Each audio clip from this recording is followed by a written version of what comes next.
ঠিক আছে, ওরে আমার পছন্দ হয়েছে, ওর কথা আমি ভাইয়ের কাছে বলবো।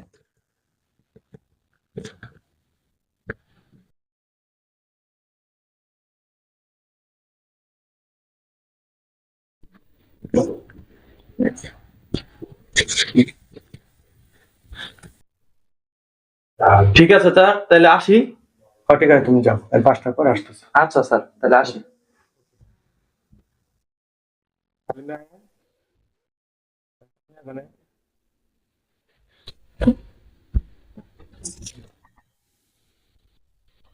ভাইয়া, একটা হ্যাঁ। কথা বলতাম। অবশ্যই বল। বলবো? অবশ্যই বল। ওই যে আপনার ম্যানেজারটা আছে না? ওই শোনাবে? হ্যাঁ, কি বল? ওরে আমার অনেক পছন্দ হয়েছে। ও আচ্ছা। একটু চিন্তা করে দেখবেন, হ্যাঁ? আচ্ছা ঠিক আছে, ঠিক আছে, বুঝতে পারছি।